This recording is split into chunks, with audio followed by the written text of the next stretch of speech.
Hi, I have a friend who has a child with autism, and her child is on a gluten-free diet, and she said it really works.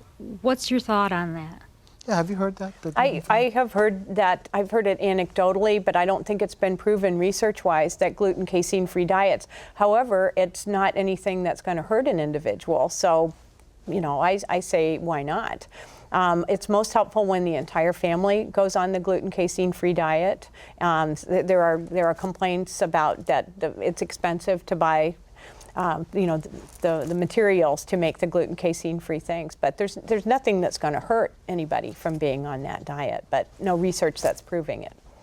And that's the key. You know, families will come and tell you that there are certain treatments that help them anecdotally, and that's a key point. If it doesn't hurt them, what's the harm? And obviously, you know, if science proves this is something that actually is beneficial in some manner that we can prove, that's great. But if not, the other therapies as well, they'll tell you that, you know, we talked about in the beginning, what about art therapy? I mean, it's hard to prove that if everybody who has autism or the autism disorder spectrum, spectrum disorder, that they have art therapy and helps them.